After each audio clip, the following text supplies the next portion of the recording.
Hello and welcome everyone to this series of Charlie Mike on empowering CEOs. We welcome back the Cornerstone Group's John Hale. John, it's great to have you back.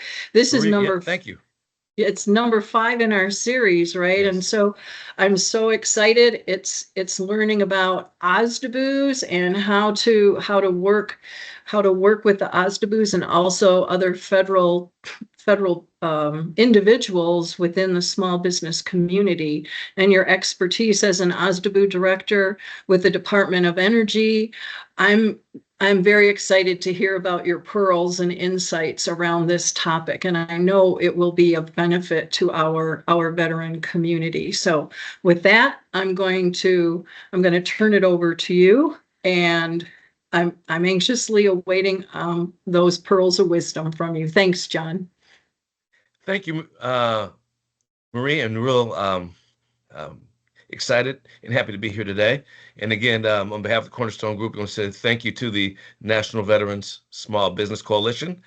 And we want to thank our men and women for your service to our great country. So thank you very much. And as we get started today, we're going to really focus on you as a business owner and your team, your leadership team, whoever may be from your organization, how to engage, how to interact with the small business advocates throughout the federal government. And so here, we're focused on the OSDBU, but there's others similarly situated individuals and employees and staff throughout the federal government that are advocates for small businesses that you may see at conferences, webinars, Zoom meetings, outreach events, etc. So we're going to talk about pearls of wisdom, as you said, Maria. Hopefully find them there.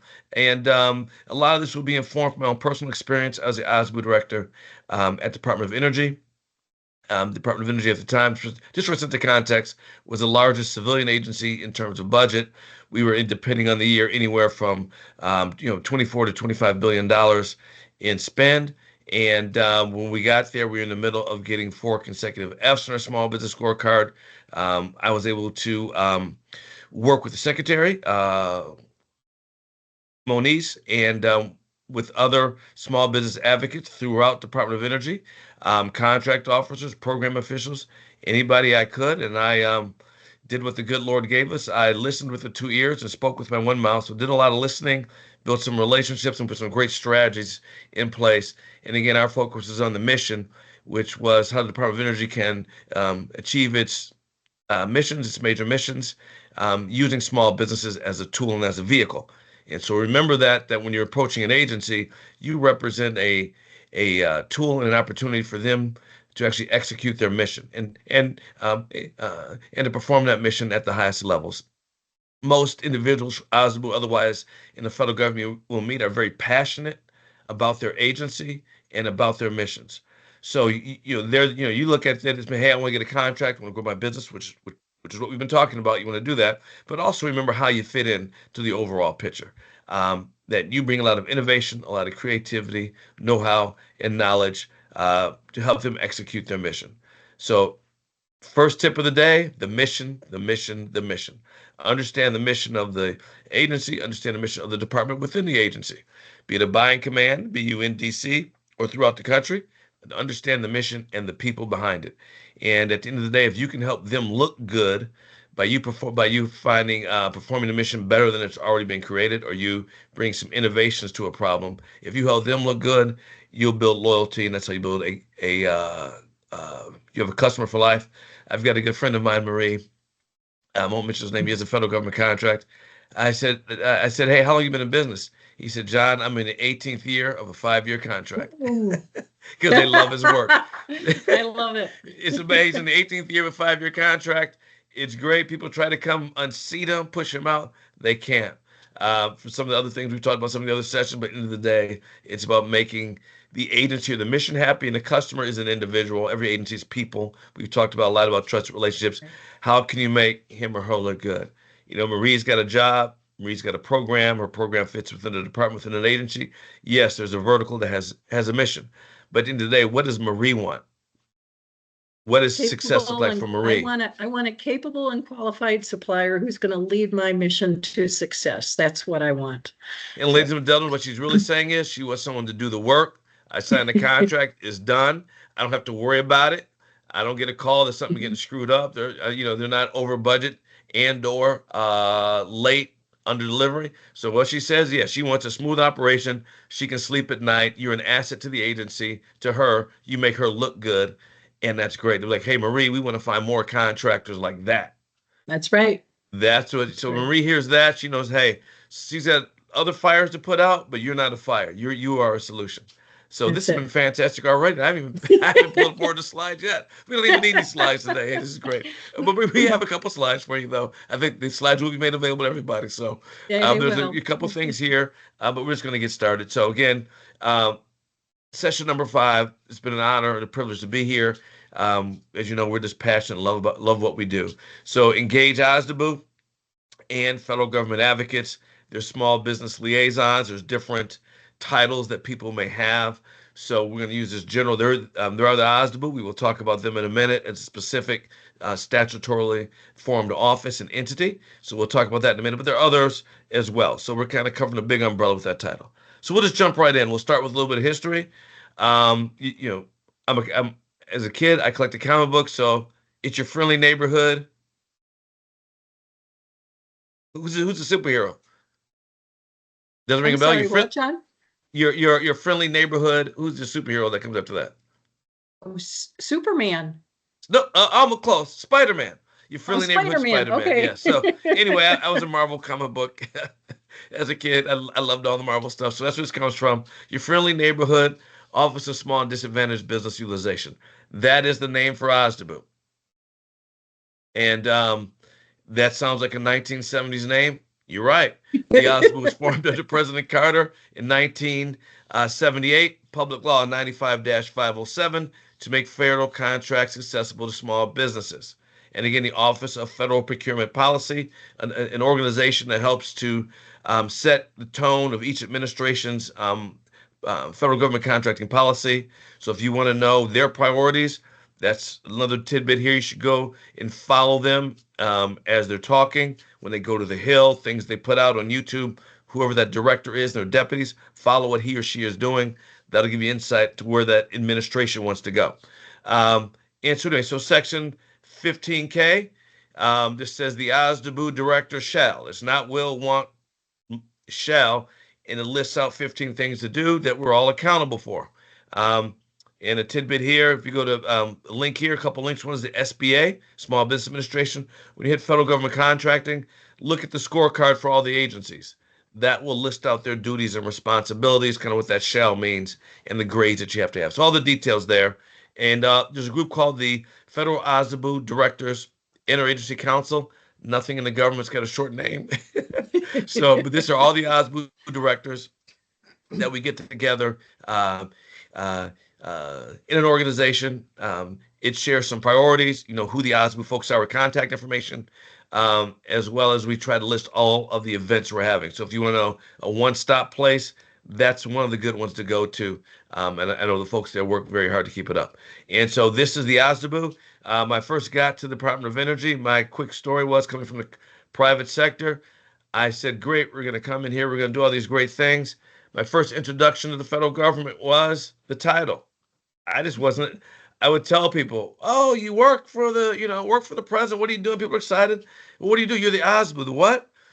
The Office of Small and Disadvantaged Business. Excuse me. What do you do? I don't understand what the OSDBU is. You're the small business office, right? You would say, I'm the small business office. I help small. I advocate for small businesses, and I help to make Department of Energy contracts more accessible for small businesses. Oh, okay. Why don't you just say that? So anyway, I went to the legal department. Said, hey, welcome, you're on board. I said, hey, just stop by, hey, grab a cup of coffee, go to office. I got a question.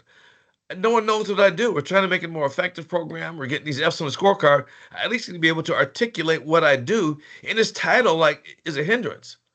And so they came back and said, yeah, John, it's in the statute, by the way. It's in the FAR, the Federal Acquisition Register, which is like the federal government Bible as for federal government contracting. And it does make the Bible look like a very small, readable book, by the way. The FARs get thinking every agency has their FAR supplement. So again, you should know those. It's the dear Department of Energy, but every agency has their FAR supplement. So long story short, I tried to get the name changed. She said, you can't change the name because it's in the statute. Only DOD, she showed me out the statute, only the DOD can change it. So I'm going around doing my thing. NASA. NASA's, it's called the Office of Small Business Programs. So I take it back. I said, look, here's a civilian agency. Clearly we can do it. They said, well, here's what the law is. You're not changing it. Don't talk to me about this again. They can do what they want to do over there. So that's my first introduction to the government. So we are the OSDBU. NASA's the Office of Small Business Programs. So I don't know how they get that done. But anyway, so what we're saying here, this is the organization, the largest, part of the CFO Act, the largest 24, 26 federal agencies have an OSDBU office. It's legal.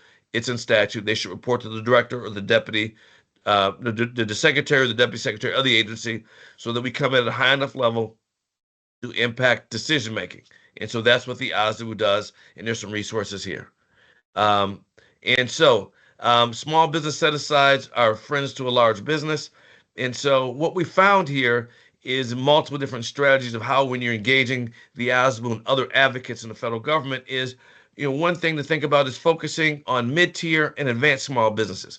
By mid-tier, I mean other than small businesses, they're out of the size standard, be it a dollar amount or number of staff, but they're not Fortune 1000 companies. They're not Lockheed. They're not Deloitte. They're not Booz. These other big companies, that are great corporations. So they're kind of in that middle where they're too big for small business set aside, but they've got to compete with the deep end of the pool. And so those are great folks to partner with. Number one, you can generally get to the leadership pretty quickly. In the recent past, they remember, some of the staff may remember being a small business. So there's some connectivity there.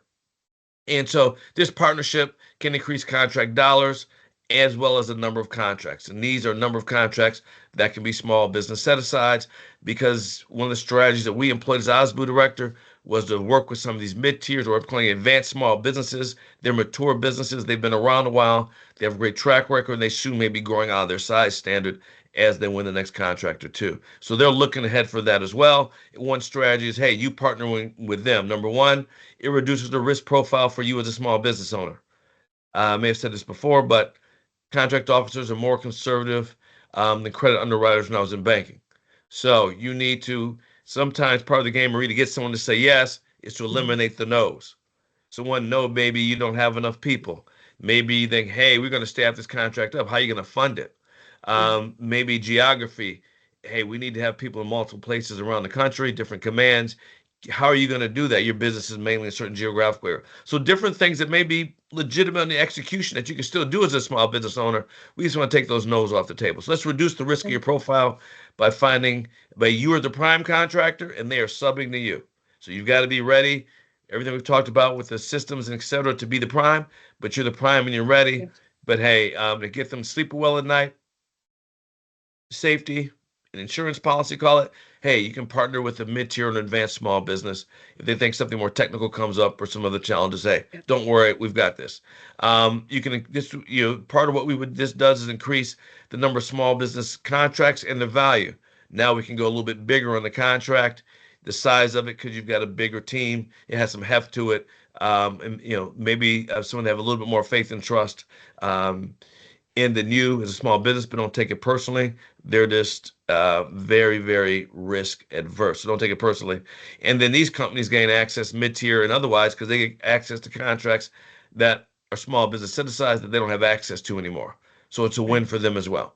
And so there's a strategic partnership. And why is that win for the OSDBU? Because the OSDBU has a objective of maximizing small business contracts. We were focused on making more and more the number of small business contracts. I would always say there's not a shortage of capable and qualified small businesses. There just may be a shortage of small business contract opportunities.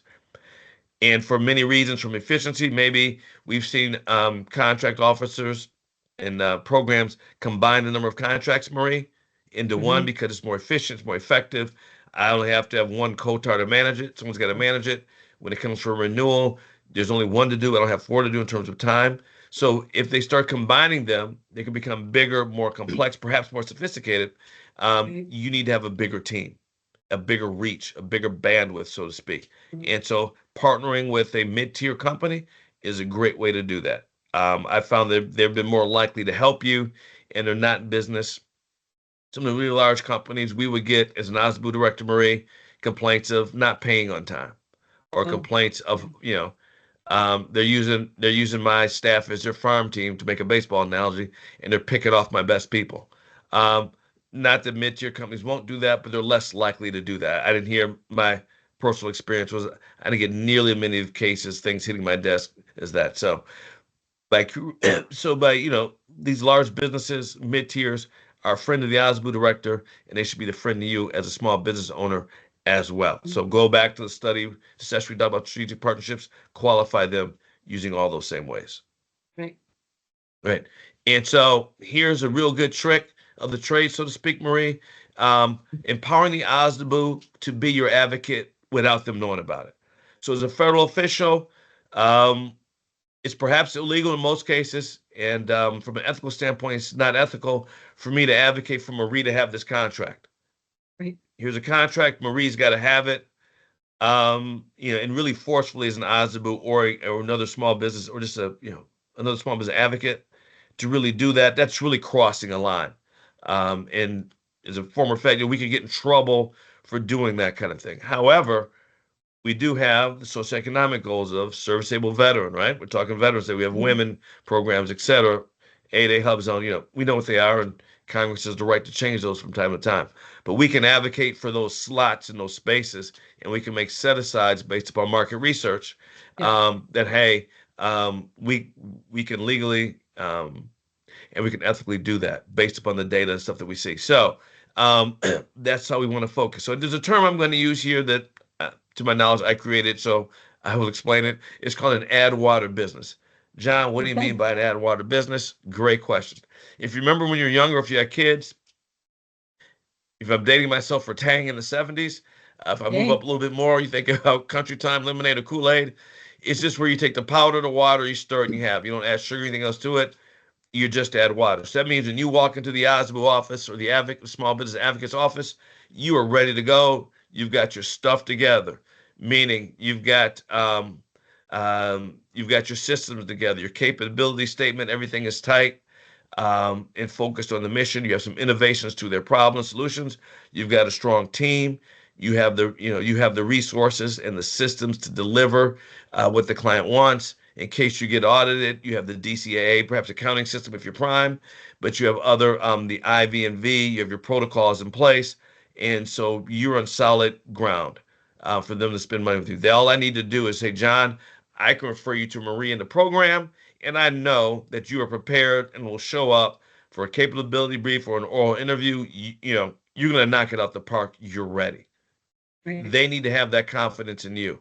So we talked about, I think we made a reference to James Marshall Hendricks, Jimi Hendrix, in another previous session, talking about how he blew people away and was so good. Eric Clapton left the stage. You need to be that good. So when the Ozibu sees you, you're ready for me to introduce you to someone, because the programs are always looking for people. Right. Many of these program officers and accountants, they want to work with they want small business. They do. They They want really small do. business. A lot of Yeah. them are, oh yeah, they're Yep. wanting them, but they don't want to waste time because people aren't prepared. And that really irks them. And that's why sometimes it's a little bit hard pulling teeth, maybe. If you're like, wait, why aren't people responsive? Why can't folks come out to an outreach event?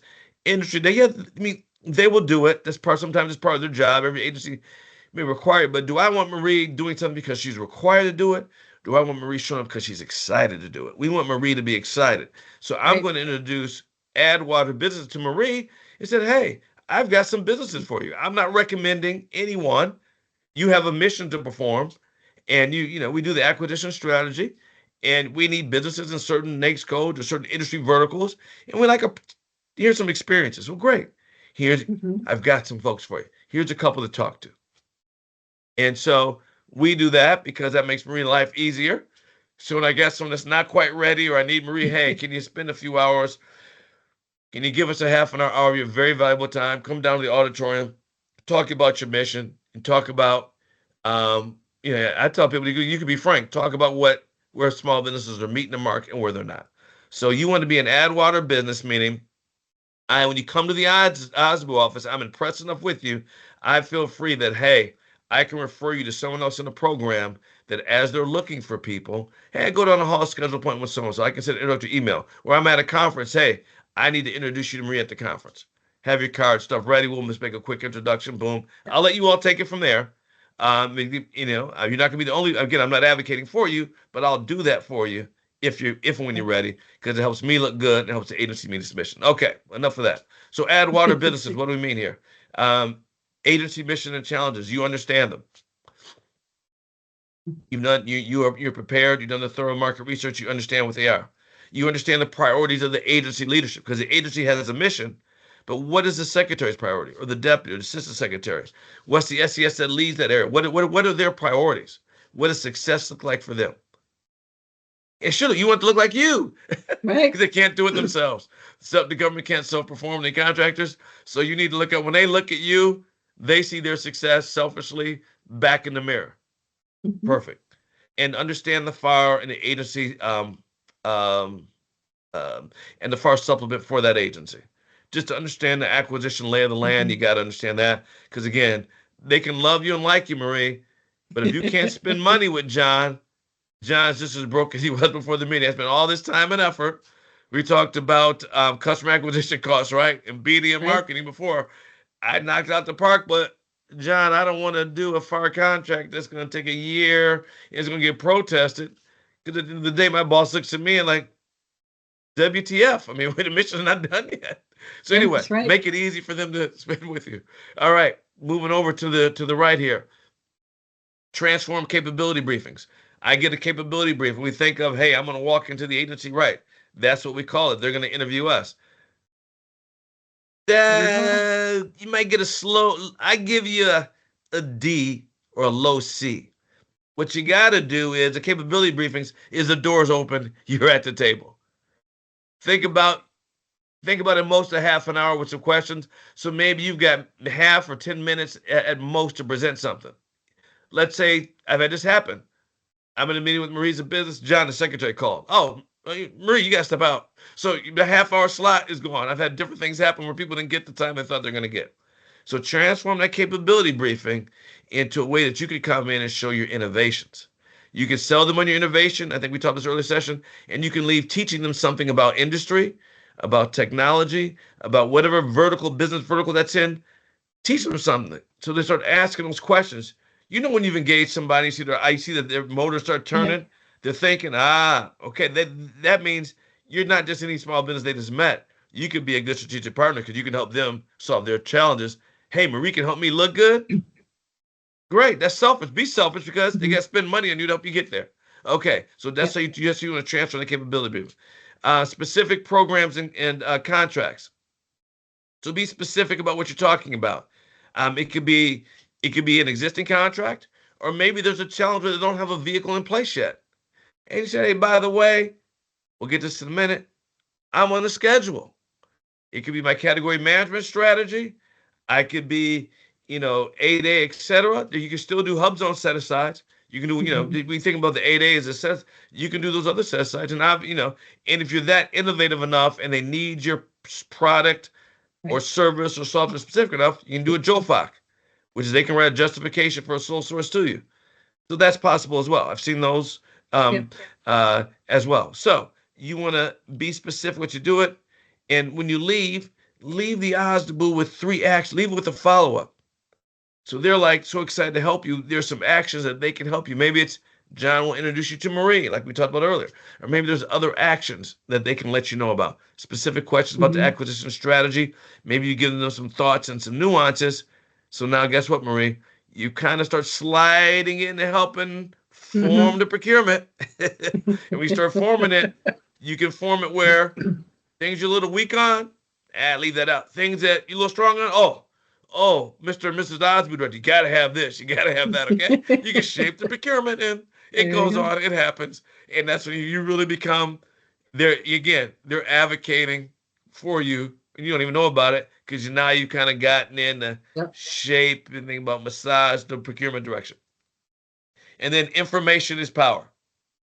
So what a lot of people won't do to look at is they're very dry. But most things are on C-SPAN or YouTube. You can find them nowadays. The budget hearings. That's the agency's priorities. When go back to what the confirmation hearings were. Go back and depending on who's the assistant secretary or undersecretary, whatever political leads the business organization that you're part of, he or she has shared, excuse me. Great thing with YouTube, we used to all go around the country speaking before different trade groups, the Chamber of Commerce. Now at YouTube and stuff, because everyone likes to put their stuff out there to show that show their boss, the secretary, doing a great job. Look at me, I'm speaking at some event.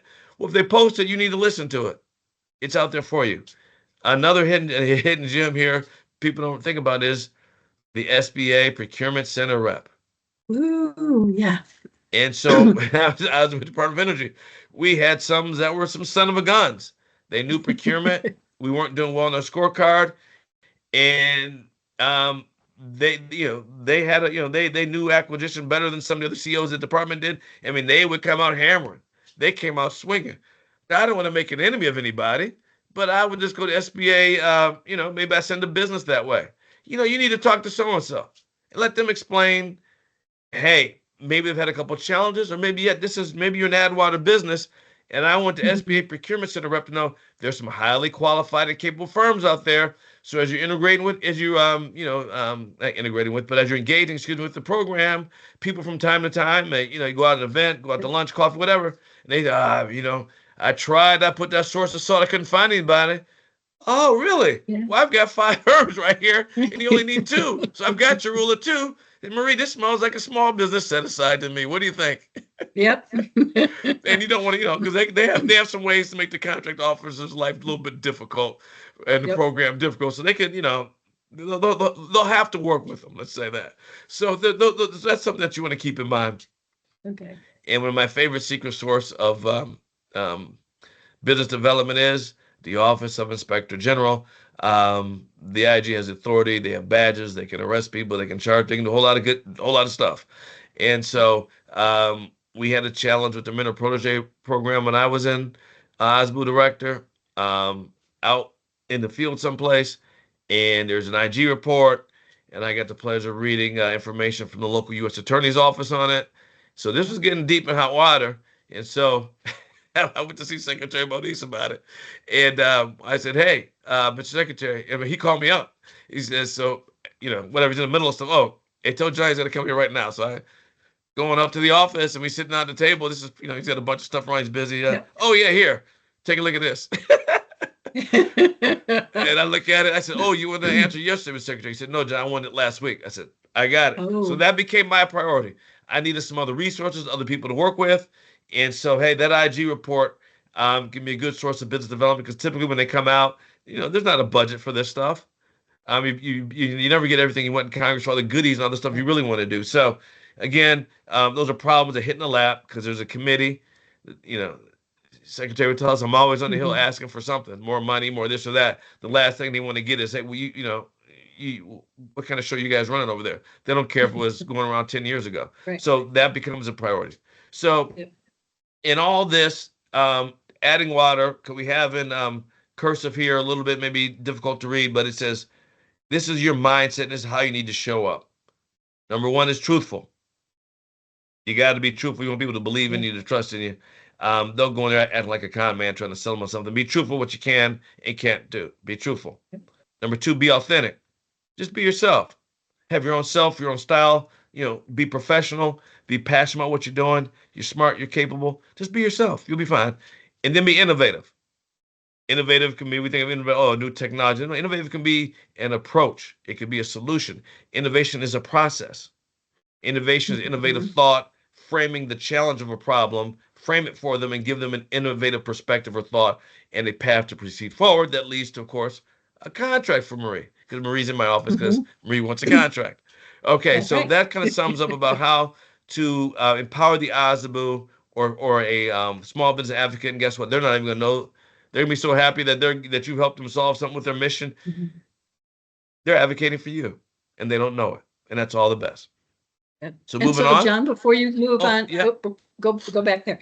So I think one thing also that everyone needs to understand is that there are many different venues that OSDBU and the technical people are at, and you've touched on several of those. Right. if you're at outreach events or you're at national conferences or the agency is holding a venue to reach out to targeted business owners, um, the thing is that you or the team is not just only meeting with five, right? I Right. remember my days, at the DOE Small Business Conference, we would literally be talking to hundreds Yeah. of companies during a conference. Mhm.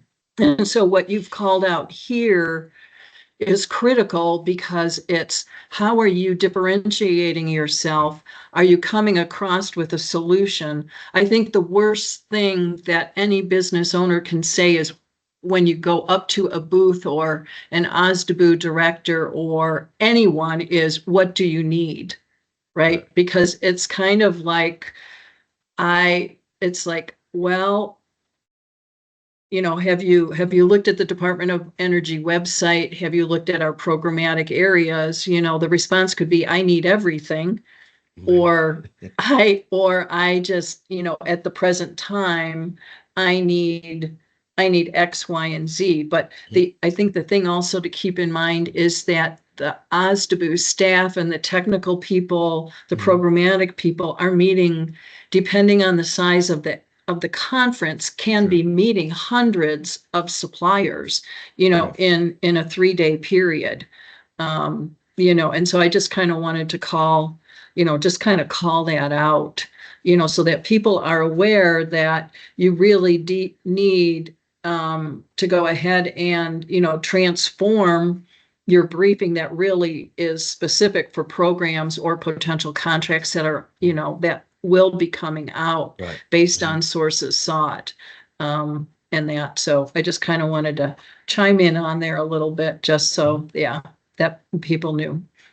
Well, no, thank you very much, Marina. That's a great way of putting all this in context that, you know, the amount of breadth and number of businesses that Osbu staff, team, director, small business Yeah, advocates meet can be into the dozens and can be into the hundreds. Excuse me. And so what you're saying is this really helps build you to the top of the list. So we have you make that impression. Kind of we yeah, talked about that capability brief. Well, before that, you need to have that sharp elevator pitch, everything that's focused on them. And that's where you're right to help you stand out because you do get inundated with any, dozens or hundreds of businesses and people that you're meeting. You're right with that. right. And That's for even sure. if they're coming into your office, Hmm. for what I would call a briefing, Hmm.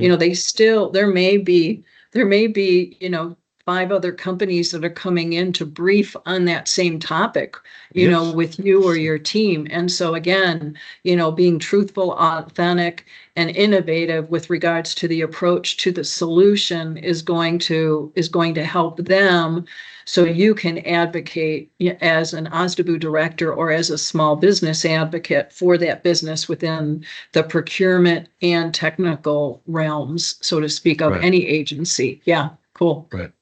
Right. Oh man, this is good. I'm soaking it all in. No, no, you bring a great perspective from being at the Apex organizations as well. Again, part of that advocacy, and these are great ways for you just to kind of to be able to stand out, be able to stand out from the crowd for sure, Yep, definitely. cool. All right, so we wanted to. Well, isn't this perfect timing? It is. 5 practical tips to distinguish yourself. All right, here we go. Number one. Specific ask of Azabu and federal advocates. To your point, what do you need? You know, it's it's no have a specific ask related to your advocacy, related to your company, your business, what you do well, and really it's about how you're helping them better execute their mission. You could do it quicker, cheaper, faster. You have an innovative approach. So have your ask ready, things that they can do to be able to help you, and know what they can do legally and ethically as well. Just keep that in mind because people don't want to come in. You may be real aggressive and make an honest mistake, but you should understand, there's general some guidelines there, and you could find those out. Your legal team, should be able to give you some advice there, and you can do some research as well. on some of the material and the laws that we shared up front about what's kind of within the framework and within the guidelines. Custom elevator pitch and capability statement. Be specific to the agency and within the department, within the agency that you're really pursuing, knowing, understand what they can do. Again, we talked about this in BD and capture, kind of that thorough market research. And part of that is really understanding the challenges and the nuances of those challenges as well. Strategic alliances with businesses and federal officials. So with businesses, we've talked a lot about joint venture and partnering. We did a little bit of that earlier today. But taking this a step further, Marie, talking about Mhm. strategic alliances with federal officials is many times federal government, you know, big agencies, they have a number of departments as well within them, and they become siloed within their department and their mission. So part of what you could do as an innovation approach is your solution is how can you help connect the dots throughout the agency, perhaps, or at least from that department within an agency to another department within an agency. So build alliances Okay. with the federal officials that you know more than one. You're helping them identify and help solve their challenges. There may be challenges and information, insights from industry you're bringing that as a government official I just may not know, or I may not think of a challenge that way, and so I may have a Okay. you know. I may have a blind spot to some opportunities or blind spot to challenges. And so that way you can become an advocate and build alliances with federal officials because they do talk. And there's nothing better Yeah. than getting that warm referral from one group to another.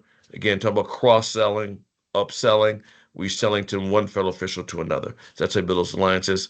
Um, the fourth one is appear bigger than you are to mitigate your risk. And what we mean by this is, from a risk aversion standpoint, is a small business going to be here 5 or 10 years from now? Are you going to be around for the life of the contract, et cetera? So there's an inherent risk or more riskiness is the perception in many federal officials' minds of dealing with small businesses. Not necessarily always the case, but there is that perception. So a couple things you can do to make yourself appeal bigger than you are is number one, and we talked about from a financial standpoint, even if you don't need a line of credit from a bank or financial institution, have a financial partner there. Have that within your have have Mhm. that within your capability, write that right in your capability statement in a prominent area so they know that number one, you have a financial partner. So this other entity has vetted your business and your personal life, probably fairly, especially in a small business, very thoroughly. And so they trust you. And so you have that, you have access to capital here, et cetera. So they know that you can fund the contract. You're not going to get paid for the first 90, 120 days. Or this contract may be more sophisticated. And so the people you need to do the labor categories, the hourly rates are higher. So you're going to need to be able to pay that. And so having that, and there may be slow pay, non-pay, hopefully not non-pay, but there may be cash flow gaps there. They know that you have the capability to actually meet those. So it tells you, get a sense you have a financial house in order. I would say the same things. If you get industry certifications, be they ISO or otherwise, speak to how you maintain, how you operate your business. Six Sigma, et cetera, for the Mhm. individuals, but kind of the ISO for the company. So those are international standards that they can be expensive to get, and there's rigor to them as well. And from an equity standpoint, if you have an additional, again, line of credit more for debt, if you have a different partner from an equity standpoint that is willing, able to work for you, to work with you, great, have that there as well. Again, it takes away the risk. It makes you seem a bigger business. You have a bigger bandwidth and a reach in terms of the breadth and depth of the type of work that you can handle. So that will mitigate some of your risk as well to distinguish yourself. And the last one is make it easy for agencies to spend money with you. We talked so much about business development capture before. We've talked about oral interviews. You get to the point Marie wants to spend money on you. How is she going to be able to do that? And ideally, you want the money quick and get started too. So let's start. Think about what your category management strategy is. What are the best in class schedules or contract vehicles that you need to be on Mhm. across the federal government? And then every agency has what I call a little bit of inside baseball. They may have their preferred schedules for that agency that they like to use. So part of this again is your research on the customer. What vehicles are they using to perform their mission? Where are they spending their money? So look at their historic and current buying patterns. That'll give you some insight about where you need to be for them to spend money. So having a best-in-class contract or some type of vehicle where they can reach you quickly, even if you have a GSA schedule, that's viewed as market research and the contract pricing. There's a T&C terms and conditions that are out there. So you have negotiated prices with the government already, and you had to qualify for the schedule. You had to qualify for the category management schedules. So Mhm. there's a sense of, hey, you won the competition to get on. So there's a sense of you're a little bit less risky, a little bit more capable. So have those in your back pocket, put them on your capability statement so they're, you know, easy to spend money with me. There's multiple different ways to do that. So those are 5 practical steps you can distinguish Yeah. yourself. Again, you can fit these right into your elevator pitch succinctly. You can, Yep. all narrow these down in that and whatever, on your website. It could be in your card. It could be in your capability documentation. So all these things can, the power of repetition works well here to drill your message home to distinguish Yep. yourself. So have this down in all those areas. Yep. I love it. I love it. Also the website too, right? It can also Yes. kind of be incorporated in the company's website. This is great info. Yeah, I'd like to. Great point you brought up there, Marie, and it just triggered another thought was, um, if you have a website, you may have different customers.